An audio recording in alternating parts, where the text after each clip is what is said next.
서울 외곽, 낡고 허름한 단층집 골목 끝. 한 여인이 빗자루를 들고 마당을 쓸고 있었습니다. 허리가 굽어 있었고 머리카락은 하얗게 새어 있었죠. 그 여인의 이름은 박순이. 올해 67살이었습니다. 그날따라 이상하게 가슴이 두근거렸다고 합니다. 아침부터 손이 떨렸고 이유도 없이 눈물이 고였다고요. 그때였습니다. 골목 입구에 검은 승용차 한 대가 멈췄습니다. 차 문이 열리고 잘 차려입은 남자가 내렸습니다.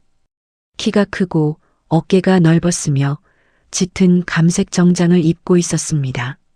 남자는 천천히 골목 안쪽을 바라봤습니다. 그리고 그 눈과 빗자루를 든 여인의 눈이 마주쳤습니다. 여인의 손에서 빗자루가 떨어졌습니다. 남자가 입을 열었습니다. 어머니 저예요. 민준이요. 그 한마디에 골목 안의 시간이 멈췄습니다. 민준이. 30해 전 이 집에서 사라졌던 그 이름. 밥도 제대로 못 먹여서 태평양 건너로 보내야 했던 그 아이. 그 이후로 단 한 번도 소식이 없었던 그 이름. 그런데 지금 그 이름이 이 골목 앞에 서 있었습니다. 대한민국 재계 순위 15번째 기업의 회장으로. 이것은 한 남자의 이야기입니다. 버림받은 것이 아니라 살아남기 위해 보내진 아이의 이야기. 그리고 그 아이가 세상에서 가장 먼 길을 돌아 가장 작은 골목으로 돌아온 이야기. 지금부터 함께 들어가 보시겠습니다. 1987년 겨울. 대한민국은 격변의 시절이었습니다. 거리에는 최루탄 연기가 자욱했고 공장 굴뚝에서는 쉼없이 연기가 솟았습니다. 그 연기가 채 거치기도 전에 서울 변두리 달동네에는 오늘 저녁을 어떻게 때울지 걱정하는 사람들이 더 많았습니다. 박순이와 그녀의 남편 최기동 씨가 살던 곳도 그런 달동네 중 하나였습니다. 청계천 주변 판자촌이 빼곡한 골목 안쪽.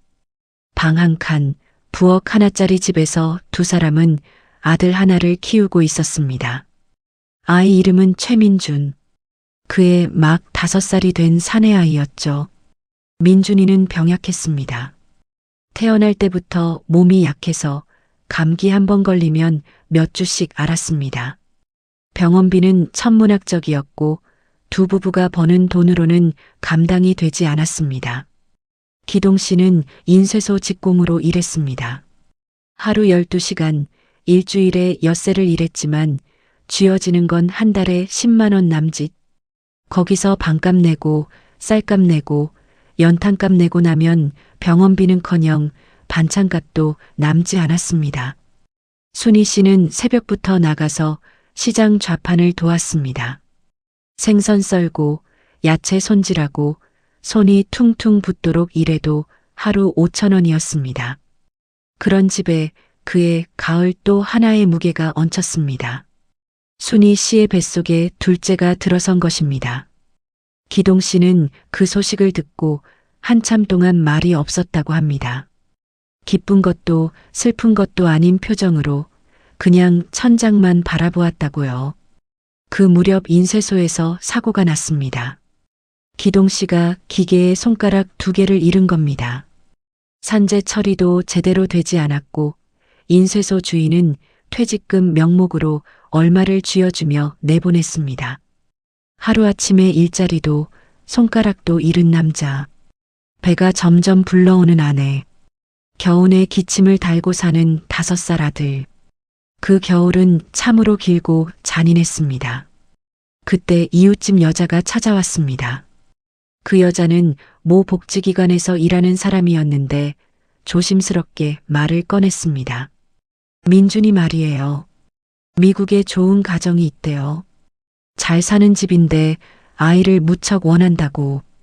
거기 가면 학교도 제대로 다니고 밥도 잘 먹고 거기서 자라면 민준이한테 훨씬 좋지 않겠어요? 순희 씨는 그 자리에서 바로 거절했습니다. 말도 안 된다고. 내 아이를 어떻게 남한테 보내냐고. 하지만 그날 밤 민준이가 또 열이 올랐습니다. 38도, 39도, 40도. 약도 없고 병원 갈 돈도 없었습니다. 순희 씨는 차가운 수건으로 아이 이마를 식히면서 밤새 울었습니다.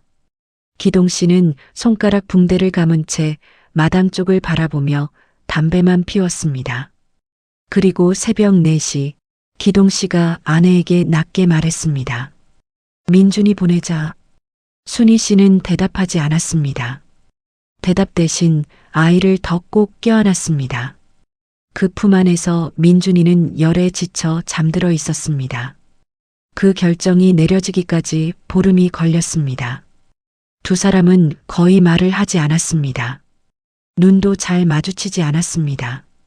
하지만 보름 후 두 사람은 복지기관에 나란히 찾아갔습니다. 서류에 도장을 찍는 순희 씨의 손이 너무 떨려서 직원이 한번 도와줬다고 합니다. 이게 아이한테 더 좋은 길이에요. 잘하시는 거예요. 직원의 말에 순희 씨는 아무 말도 하지 못했습니다. 집으로 돌아오는 버스 안에서 기동 씨는 창밖만 바라보며 소리 없이 울었습니다. 처음 보는 광경이었습니다. 그 사람이 우는 걸 순희 씨는 그때 처음 봤습니다. 이틀 후 민준이는 떠났습니다. 공항 게이트 앞에서 아이가 울었습니다. 엄마 손을 놓지 않으려고 버텼습니다. 복지기관 직원이 조심스럽게 아이를 떼어냈고 민준이는 울면서 고개를 돌려 엄마를 바라봤습니다. 엄마. 순희 씨는 웃는 얼굴을 만들었습니다.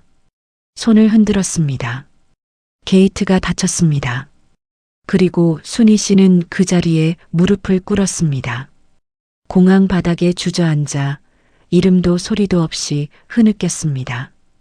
기동 씨는 아내의 어깨를 붙잡고 함께 바닥을 보았습니다. 두 사람은 한참 동안 거기서 일어나지 못했습니다.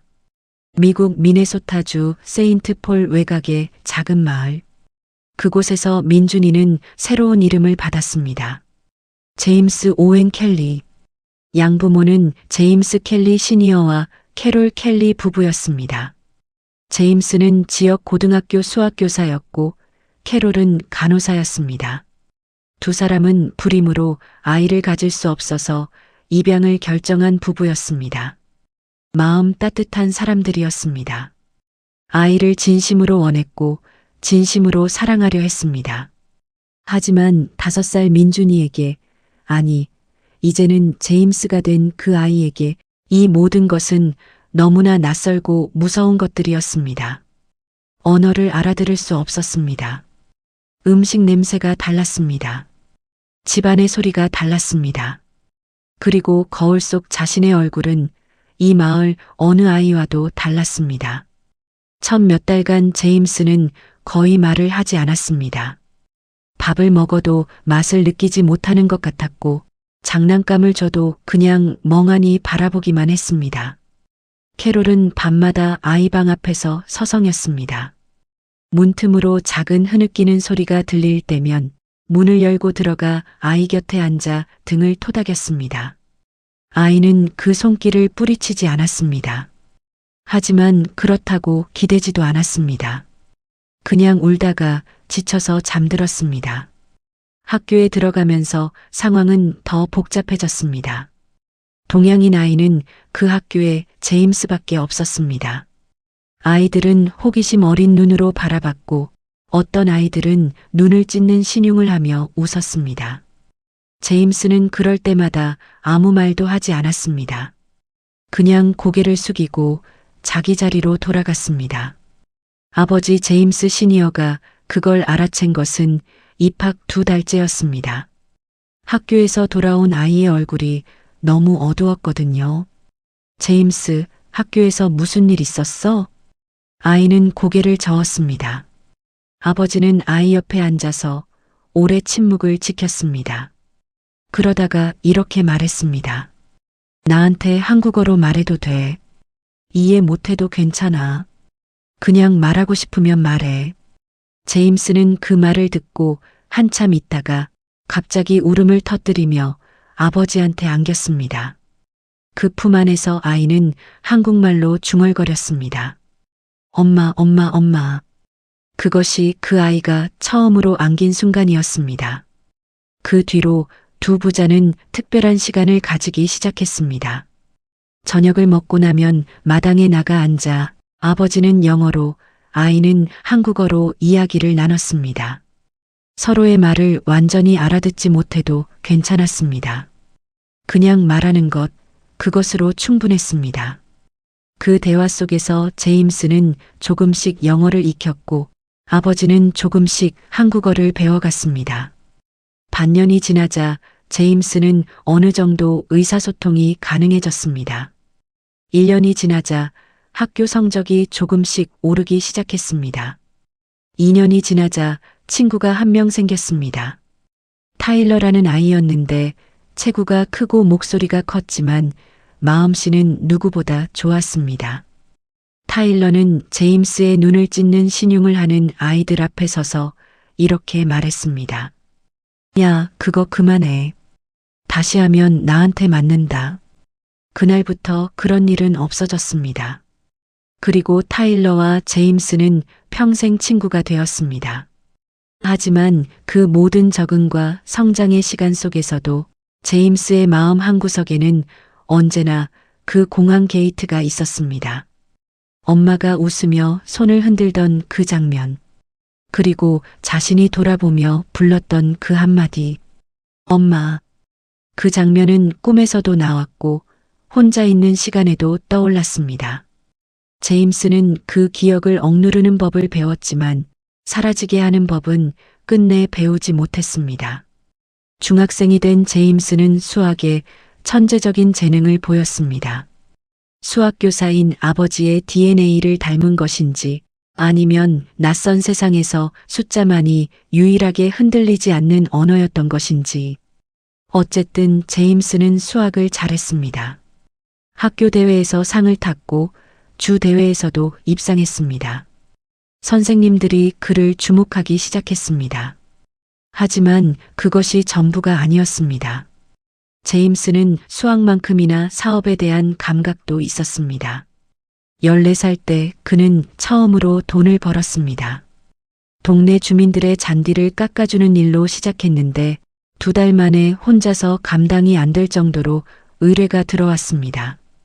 그러자 제임스는 동네 아이들을 고용해서 팀을 만들었습니다. 자신은 고객을 관리하고 품질을 확인하는 역할을 맡았고 실제 작업은 팀원들이 하도록 시스템을 만들었습니다. 아버지가 그걸 보고 웃으며 말했습니다. 제임스, 너 장사꾼이 될 것 같구나. 제임스는 그 말을 진지하게 받아들였습니다. 고등학교 때는 학교 신문사를 운영했습니다. 광고를 유치해서 흑자를 냈고 그 수익으로 새 카메라와 인쇄 장비를 샀습니다. 입학할 때 적자였던 신문사가 졸업할 때는 흑자로 돌아서 있었습니다. 하지만 이 시기에 제임스는 자신의 정체성에 대한 깊은 혼란을 겪고 있었습니다. 미국 이름을 쓰고 영어로 생각하고 미국 음식을 먹었지만 거울 속의 얼굴은 여전히 한국인이었습니다. 어디서 왔냐는 질문을 받을 때마다 머뭇거렸습니다. 한국에서 왔어. 라고 대답하면 이상하게 느껴졌습니다. 그건 너무 오래전 이야기였으니까요.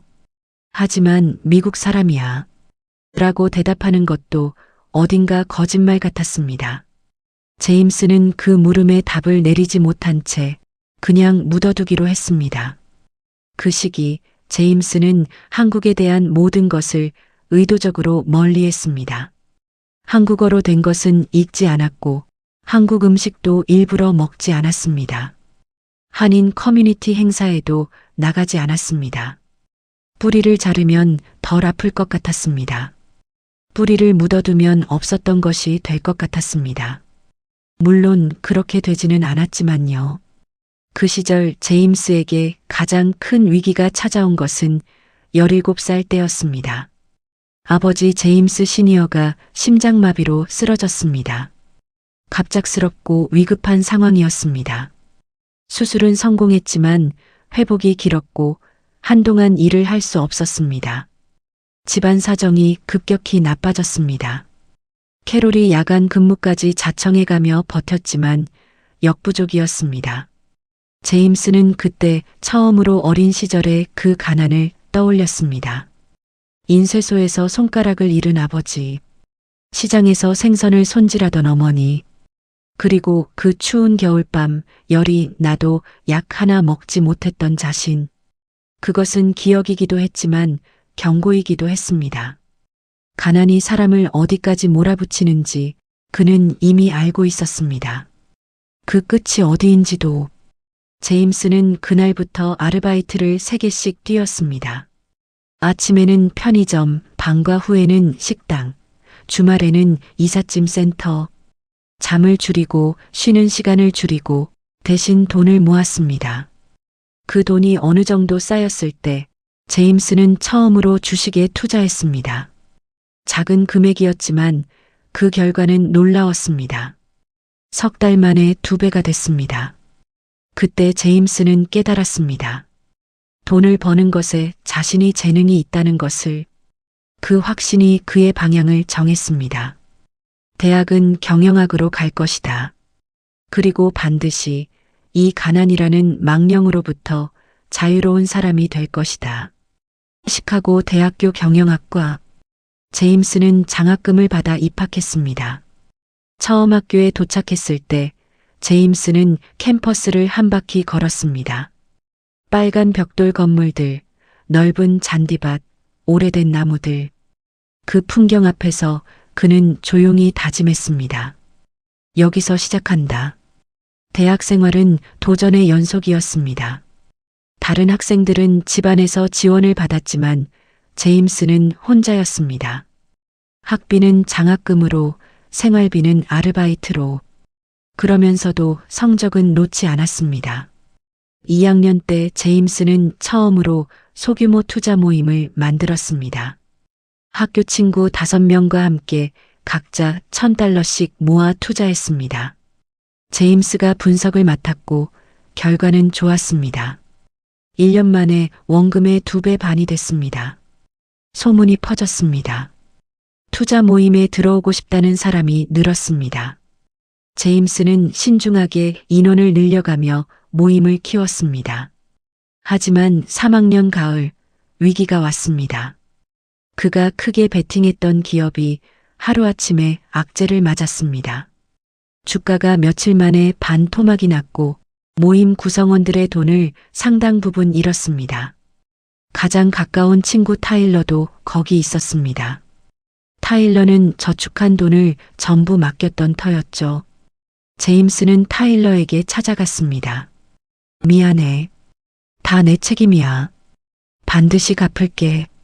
타일러는 오히려 웃으며 말했습니다. 야, 넌 언젠가 1000배로 갚을 놈이야. 걱정 마. 그 말이 제임스에게는 채찍이 됐습니다. 그는 손실을 분석했습니다. 무엇이 잘못됐는지, 어디서 판단 착오가 있었는지 며칠 밤을 꼬박 세워 분석했습니다. 그리고 나서 내린 결론은 하나였습니다. 숫자만 보고 사람을 보지 않았다. 기업의 재무제표는 완벽했지만 그 기업을 이끄는 CEO에 대한 리스크를 간과했습니다.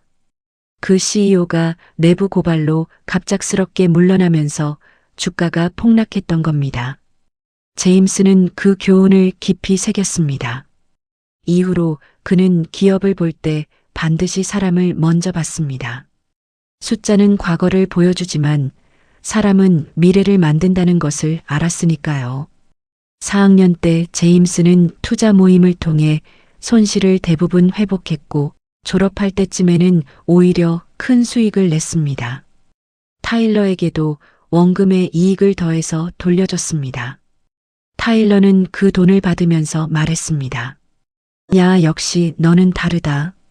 진짜 다르다고. 졸업 후 제임스는 월스트리트 작은 투자사에 취직했습니다. 하지만 그건 배움을 위한 자리였습니다. 처음부터 그는 언젠가 자기만의 회사를 만들 생각이었으니까요. 그 시기 제임스는 처음으로 한국을 생각하기 시작했습니다. 뉴스에서 한국 기업들의 성장 속도를 보면서 그 땅에 대한 묘한 당김을 느끼기 시작했습니다. 아직 그 감정이 무엇인지는 알지 못했습니다. 하지만 그 불씨는 꺼지지 않았습니다. 30살의 제임스 켈리는 투자사를 그만뒀습니다. 그리고 실리콘밸리로 갔습니다. 1990년대 말 닷컴 버블이 막 시작되던 시절이었습니다. 그 열기 속에서 제임스는 기회를 봤습니다. 하지만 그는 버블에 올라타지 않았습니다. 다른 사람들이 인터넷 기업에 돈을 쏟아붓는 동안 제임스는 조용히 공급망 물류 쪽을 들여다봤습니다. 온라인 쇼핑이 커지면 배송이 커진다. 배송이 커지면 물류 시스템이 필요하다. 그리고 지금 그 시스템은 아직 아무도 제대로 만들지 않았다. 그 예측이 맞았습니다. 제임스는 자신의 저축과 타일러를 비롯한 몇몇 초기 투자자의 자금을 합쳐 작은 물류 소프트웨어 회사를 만들었습니다. 회사 이름은 켈리 로지스틱스. 처음 2년은 정말 힘들었습니다. 직원은 6명 뿐이었고 사무실은 창고를 개조한 곳이었습니다. 에어컨도 없었고 겨울엔 난방도 신통치 않았습니다. 하지만 제품은 좋았습니다. 물류 데이터를 실시간으로 분석하고 최적의 배송 경로를 계산하는 소프트웨어. 쉽게 말하면 더 빠르고 저렴하게 물건을 보낼 수 있게 해주는 시스템이었습니다. 초기 고객 1명이 소문을 냈습니다. 2명이 됐고 10명이 됐습니다. 닷컴 버블이 꺼졌을 때 수많은 기업이 무너졌습니다. 하지만 켈리 로지스틱스는 살아남았습니다. 아니, 더 커졌습니다. 위기 속에서 비용을 줄여야 하는 기업들이 물류 효율화에 더 적극적으로 눈을 돌렸기 때문입니다. 이후 몇 년간 회사는 폭발적으로 성장했습니다. 직원이 6명에서 50명으로, 50명에서 200명으로 북미 시장을 넘어 유럽으로 확장했습니다. 그리고 어느 날 한국에서 연락이 왔습니다. 한국의 대형 유통그룹이었습니다. 아시아 물류 사업을 확장하려는데 켈리 로지스틱스의 기술을 도입하고 싶다는 내용이었습니다. 제임스는 그 메일을 읽으면서 오래 앉아 있었습니다. 한국. 그 두 글자를 보면서 그의 마음속에서 무언가가 움직였습니다. 오래 잠들어 있던 것이 기지개를 켜는 느낌이었습니다. 그는 직접 한국에 가기로 했습니다. 담당자를 보내는 대신 자신이 가겠다고 했습니다.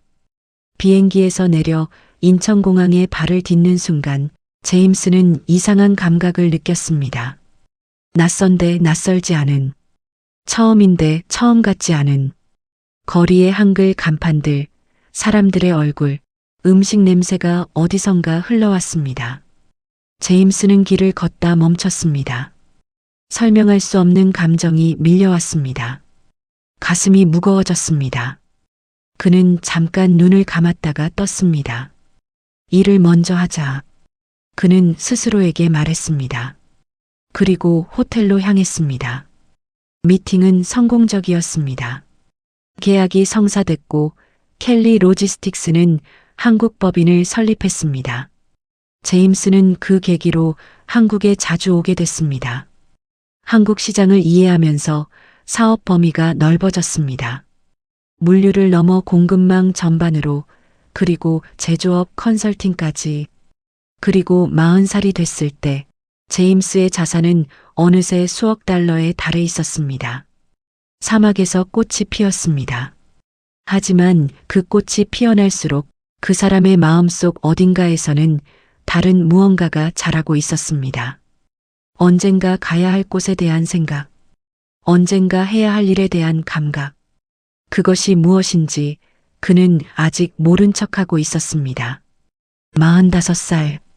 제임스 켈리는 이제 한국에서도 잘 알려진 이름이 됐습니다. 켈리 그룹. 물류, 유통, 제조 컨설팅을 아우르는 글로벌 기업. 한국 법인의 매출만 연간 수천억 원에 달했고 국내 재계 순위 15번째 기업 집단으로 이름을 올렸습니다. 그는 여전히 한국과 미국을 오가며 살았습니다. 서울에도 사무실이 있었고 한남동에 거처도 마련했습니다. 한국에 있을 때면 그는 종종 혼자 걷는 것을 즐겼습니다. 한강을 따라 걷거나 오래된 골목들을 걸었습니다. 어느 날 밤 남산 근처 골목을 걷다가 그는 작은 포장마차 앞에 멈췄습니다. 주인 할머니가 국물을 적고 있었고 그 냄새가 어딘가 낯익었습니다. 뭐 드실래요? 할머니가 물었습니다. 국물 한 잔이요. 제임스가 한국어로 대답했습니다. 그 순간 제임스는 자신이 얼마나 자연스럽게 한국어가 나왔는지 놀랐습니다. 한국 사업을 하면서 다시 배운 언어였지만 그날의 그 한국어는 배운 말이 아니라 기억 속에서 나온 말 같았습니다. 뜨거운 국물을 마시며 그는 하늘을 봤습니다. 서울의 밤하늘. 그때였습니다. 처음으로 그 생각이 말이 되어 나온 것은 엄마는 어디 계실까? 그 물음이 마음속에서 올라오자 가슴이 조여드는 느낌이 들었습니다. 국물 잔을 든 손이 미세하게 떨렸습니다. 그는 잔을 내려놓고 돈을 놓은 뒤 자리에서 일어났습니다. 호텔로 돌아가는 길 내내 그 물음이 따라왔습니다. 엄마는 어디 계실까? 아버지는 살아계실까? 그분들은 나를 기억하실까? 그날 밤 제임스는 잠을 자지 못했습니다.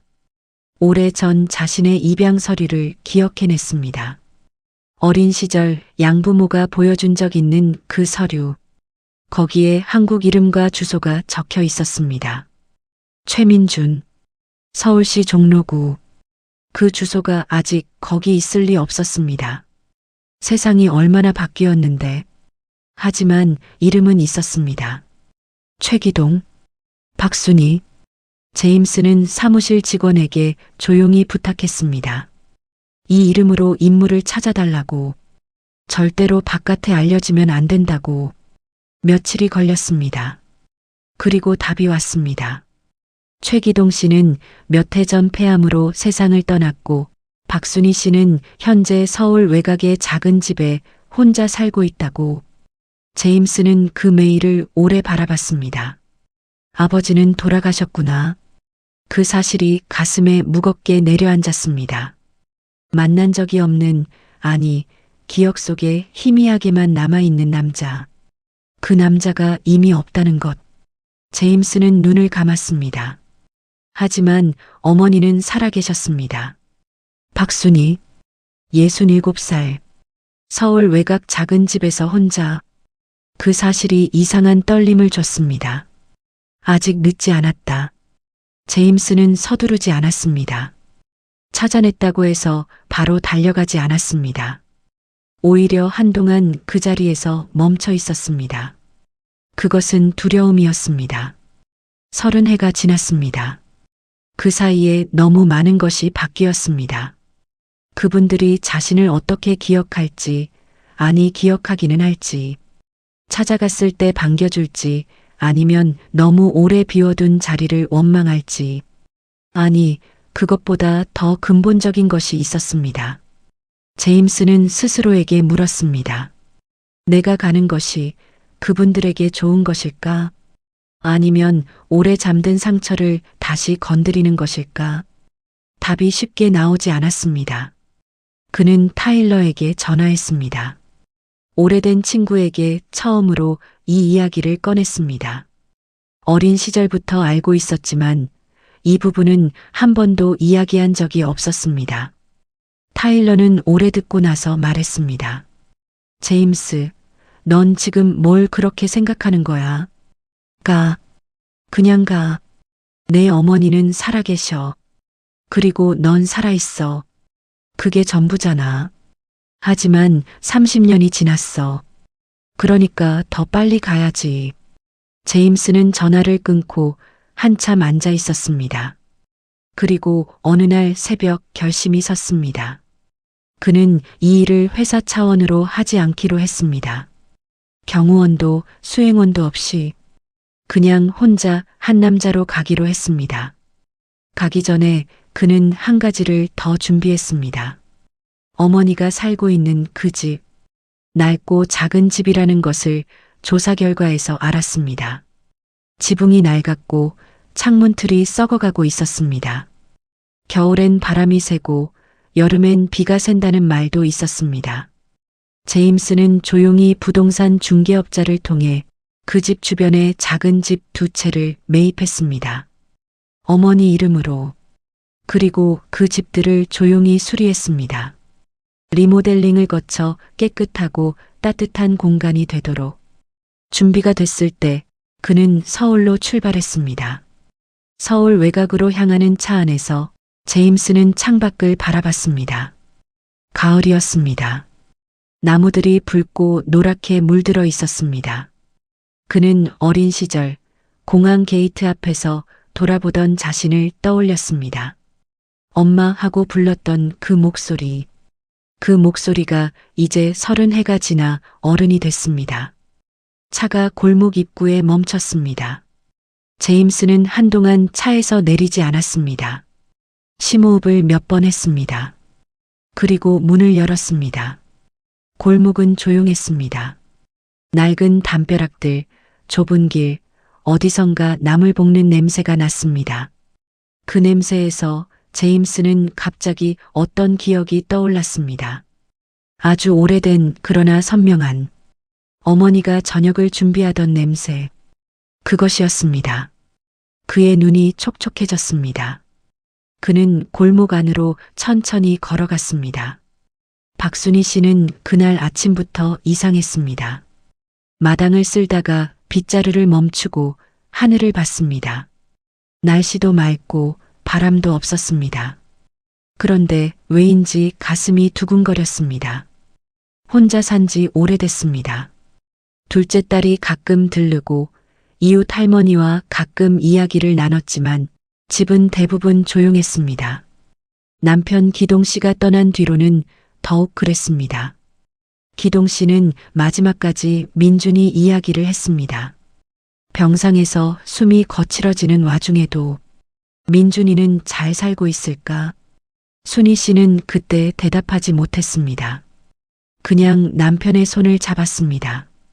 기동 씨는 그 손을 잡은 채로 눈을 감았습니다. 그 이후로 순희 씨는 민준이 생각을 더 자주 했습니다. 30해가 지나도 그 아이 얼굴은 잊히지 않았습니다. 5살 때의 그 얼굴, 공항 게이트에서 울면서 고개를 돌리던 그 얼굴이 이제 몇 살이 됐을까? 어떻게 자랐을까? 밥은 잘 먹고 있을까? 아무것도 알 수 없었습니다. 소식이 끊긴 지 너무 오래됐습니다. 그날 오후 순희 씨는 마당을 쓸고 있었습니다. 빗자루를 잡은 손이 유독 느렸습니다. 그때 골목 입구에서 검은 차가 멈췄습니다. 처음에는 그냥 지나가는 차인 줄 알았습니다. 하지만 차가 멈추고 문이 열리고 남자가 내렸습니다. 키 큰 남자였습니다.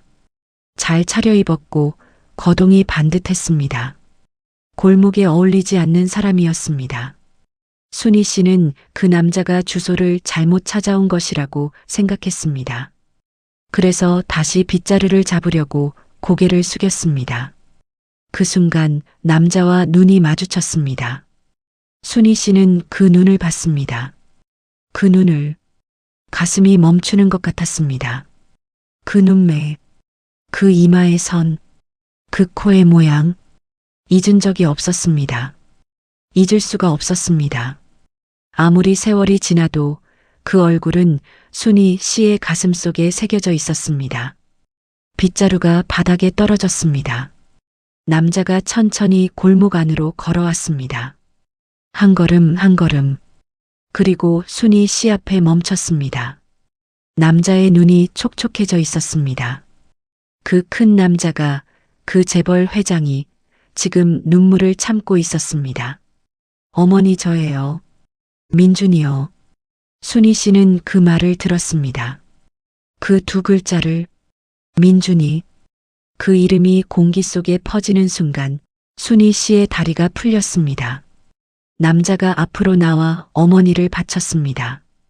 그 품 안에서 순희 씨는 처음에는 아무 말도 못했습니다. 그냥 손으로 남자의 얼굴을 만졌습니다. 이마, 뺨, 턱선. 민준아. 그 한마디가 나오자마자 두 사람은 동시에 울음을 터뜨렸습니다. 골목이 고요했습니다. 가을 햇살이 그 자리에 고요하게 내려앉았습니다. 재벌 회장이 골목 마당에서 어머니를 안고 울었습니다. 30해 만에 그것이 귀환이었습니다. 두 사람은 방 안으로 들어갔습니다. 순희 씨가 끓인 차를 마셨습니다. 낡은 상 위에 낡은 찻잔 2개. 제임스는 그 찻잔을 보면서 가슴이 뭉클했습니다. 이 작은 공간에서 이 여인이 그 오랜 세월을 살아온 것. 한동안 두 사람은 말이 없었습니다. 말보다 침묵이 더 많은 것을 담고 있었습니다. 잘 살았니? 순희 씨가 먼저 물었습니다. 아들 걱정을 오래 했던 어머니의 첫 마디는 그것이었습니다. 원망이 아니었습니다. 책임 추궁이 아니었습니다. 그냥 잘 살았냐는 물음. 네, 어머니. 잘 살았어요. 제임스가 대답했습니다. 그 말이 거짓이 아니었습니다. 힘들었지만 행복했습니다. 무너졌지만 다시 섰습니다. 그렇게 살았습니다. 그래, 그래. 순희 씨는 고개를 끄덕였습니다. 그 말에 수십 년간 가슴에 담아온 무언가가 조금씩 풀리는 것 같았습니다. 아버지는 알고 계세요? 제임스가 조심스럽게 물었습니다. 순희 씨의 눈이 잠깐 흔들렸습니다. 몇 해 전에 가셨어. 폐암이었어. 제임스는 고개를 숙였습니다. 무겁게 오래. 마지막에도 민준이 걱정을 하셨어. 잘 살고 있을까 그 말을 자꾸 하셨어. 그 말에 제임스의 눈에서 눈물이 흘렀습니다. 손등으로 닦았지만 멈추지 않았습니다. 죄송해요, 어머니. 왜 미안해? 내가 미안할 게 없어. 내가 잘못한 게 없잖아. 순희 씨가 아들의 손을 잡았습니다. 주름진 손, 일 많이 한 손이었습니다. 나랑 내 아버지가 선택한 거야. 너를 더 잘 살게 해주려고.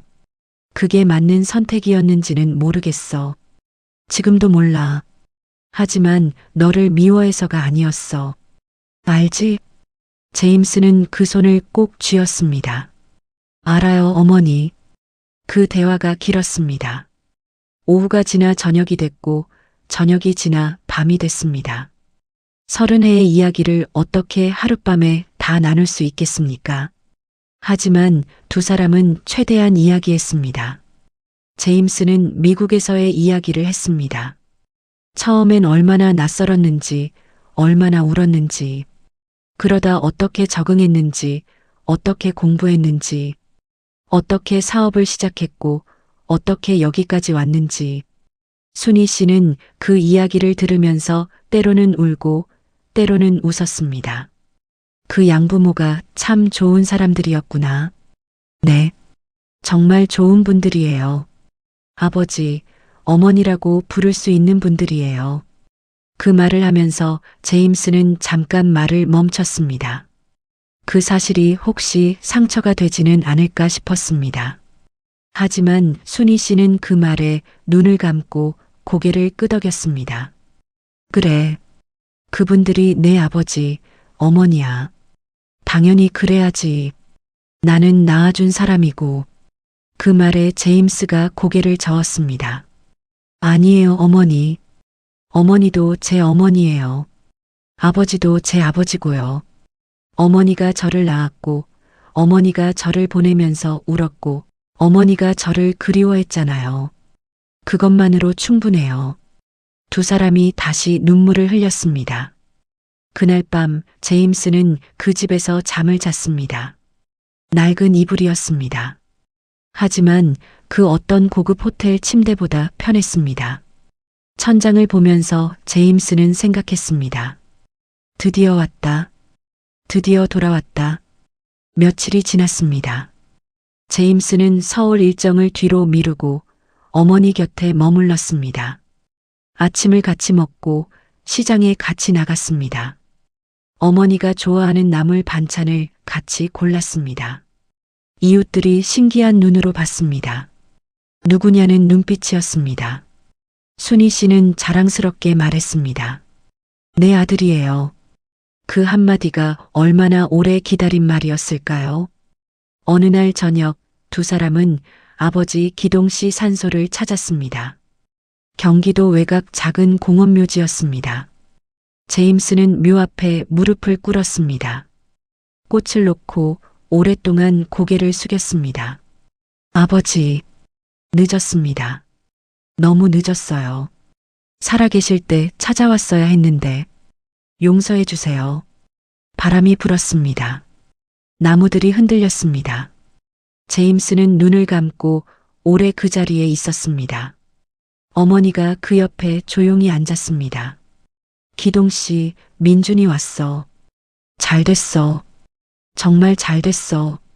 그 목소리는 떨렸습니다.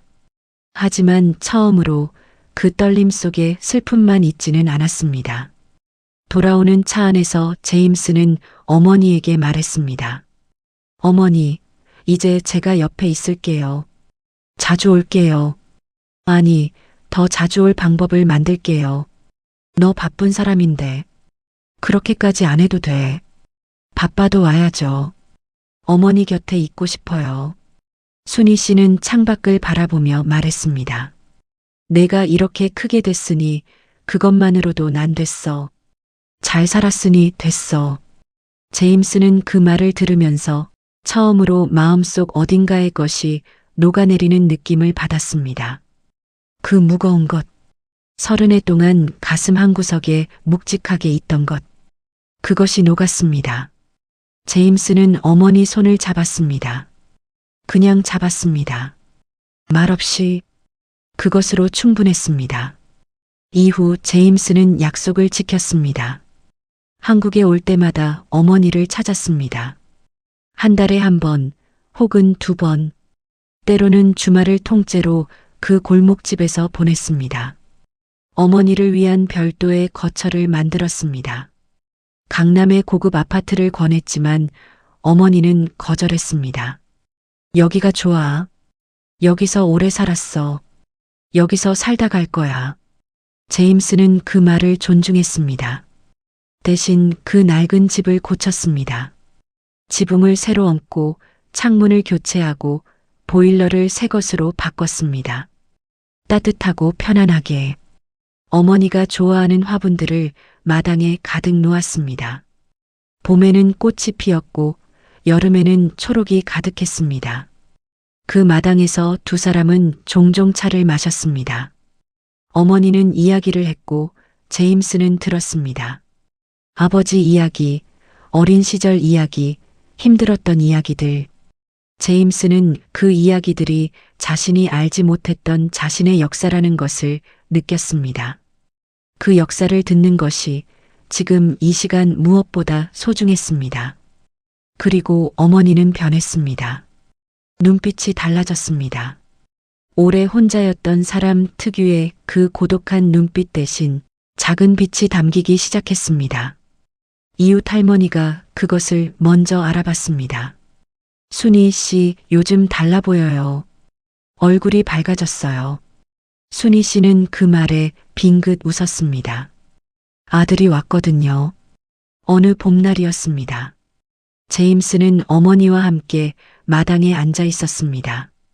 어머니가 심은 작은 나무에 처음으로 꽃이 피었습니다. 하얀 꽃. 이게 뭐예요, 어머니? 매화야. 겨울이 지나야 피는 꽃이야. 제임스는 그 꽃을 바라봤습니다. 겨울이 지나야 피는 꽃.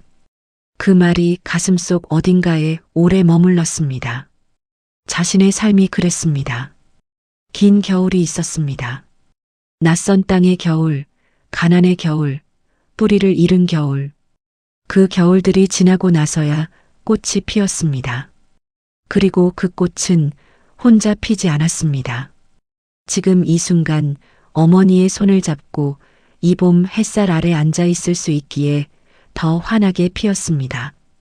제임스는 한국의 입양 아동 지원 단체에 거액을 기부했습니다.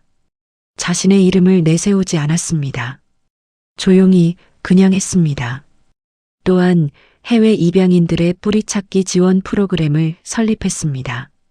자신처럼 고국을 찾고 싶은 사람들을 돕기 위해 그 프로그램을 통해 지금까지 수십 명이 친가족을 만났습니다. 제임스는 그 소식을 들을 때마다 어머니에게 전했습니다. 어머니는 그때마다 눈을 감고 합장을 했습니다. 말은 없었지만 그 의미는 알 수 있었습니다. 잘 됐다. 정말 잘 됐다. 제임스 켈리. 아니, 최민준. 그는 이제 두 이름을 모두 씁니다. 미국에서는 제임스 켈리로, 한국에서는 최민준으로 두 이름이 하나의 사람을 이룹니다. 두 뿌리가 하나의 나무를 이룹니다. 어떤 사람이 그에게 물었습니다. 당신은 미국 사람입니까? 한국 사람입니까? 제임스는 잠깐 생각하다가 이렇게 대답했습니다. 저는 두 나라에 사랑하는 사람이 있는 사람입니다. 그것이 답이었습니다. 어디에서 왔느냐보다 어디로 가느냐보다 지금 이 순간 누구를 사랑하고 누구 곁에 있느냐. 그것이 사람을 규정합니다. 그 마당의 매화는 올해도 피었습니다. 하얗고 작은 꽃들이 아직 차가운 봄 공기 속에 고요히 피어 있었습니다. 어머니가 그 꽃 앞에 서서 말했습니다. 민준아, 이 꽃 봐. 예쁘지? 예뻐요, 어머니. 매화는 추울 때 피는 거야. 봄이 와서 피는 게 아니라 추위를 이겨내면서 피는 거야. 제임스는 그 말을 들으면서 고개를 끄덕였습니다. 그렇습니다. 꽃은 따뜻해서 피는 것이 아닙니다. 추위를 견뎌내었기에 피는 것입니다. 그리고 그 꽃은 혼자 피지 않습니다. 뿌리가 있어야 피고 뿌리로 돌아와야 더 환하게 핍니다. 최민주는 지금도 골목을 찾습니다. 재벌 회장이 낡은 골목에 찾아와 어머니가 끓인 차를 마십니다. 그리고 그 자리에서 가장 자신다운 사람이 됩니다. 그것으로 충분합니다. 그것이 전부입니다. 이것이 한 아이의 이야기입니다. 버려진 것이 아니라 보내진 아이. 잊혀진 것이 아니라 그리워진 아이. 그리고 30해를 돌아 가장 작은 골목으로 돌아온 아이의 이야기. 오늘도 어딘가에서 돌아갈 곳을 찾고 있는 누군가에게 이 이야기가 작은 위로가 되기를 바랍니다. 뿌리는 사라지지 않습니다. 다만 기다리고 있을 뿐입니다. 감기 조심하세요. 감사합니다.